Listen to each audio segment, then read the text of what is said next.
السلام علیکم۔ جو بن مانگے عطا کر دیتے ہیں وہ مانگنے پر کیوں مایوس کرے گا؟ تمہاری تڑپ تمہیں تہجد تک لے آئی ہے، کیا پتہ اس کے بعد ہی اللہ کا کوئی معجزہ ہونا ہو۔ دعا کے ذریعے تمہاری ادھوری خواہشوں کو پورا کرنے کا موقع دیا ہے اللہ نے۔ دعا مانگنا کبھی مت چھوڑنا، کیا پتہ اللہ کو تمہارا مانگنا پسند ہو، کیا پتہ اللہ کو تمہارا صبر پسند آ جائے۔ تو بس صبر رکھو، مانگتے رہو، اللہ کی طرف سے جلد ہی مدد آئے گی۔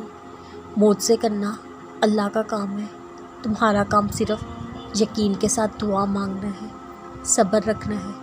مانگو اس سے، وہ رب ہے، وہ دے گا۔ اس کے لیے کوئی چیز ناممکن نہیں، وہ مالک ہے تمام جہانوں کا۔ جن راستوں سے اللہ تمہیں گزار رہا ہے ممکن ہے انہی کا آخری کنارہ معجزوں سے مل جائے۔ اللہ تو بن مانگے خواہشیں پوری کر دیتے ہیں، تو مانگنے پر معجزے ہی دے گا۔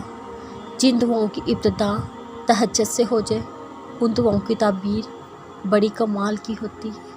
صبر کی انتہا تم نے کرنی ہے، معجزوں کی انتہا اللہ کرے گا۔ درود پاک دعاؤں کی قبولیت کا وسیلہ ہے۔ عطا دیکھی رب کی دیکھی، ورنہ کون دیتا ہے کسی کو محبوب اپنا۔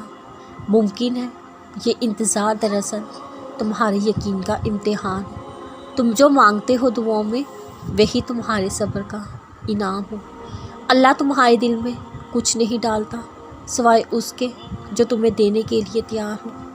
جن دعاؤں کو اللہ دل کے قریب رکھتا ہے انہیں نصیب کا حصہ بننے سے کوئی نہیں روک سکتا۔ تم تہجد تک تب آنے لگتے ہو جب کوئی خیر ہونے والی ہوتی ہے۔ دل کا بار بار ایک ہی دعا کے لیے اللہ کے سامنے رونا اتفاق نہیں ہوتا۔ ہو سکتا ہے تمہارا یہ ناممکن سے ممکن تک کا سفر تہجد سے طے ہونا۔ اللہ تمہاری دعاؤں سے کبھی بیزار نہیں ہوتا، اللہ کو تمہاری دعاؤں کا انتظار ہوتا ہے۔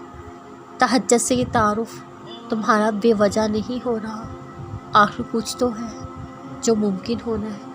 تہجد کی دعائیں معجزوں کے اتنے قریب ہوتی ہیں جتنا اس وقت اللہ تم سے قریب ہوتا ہے۔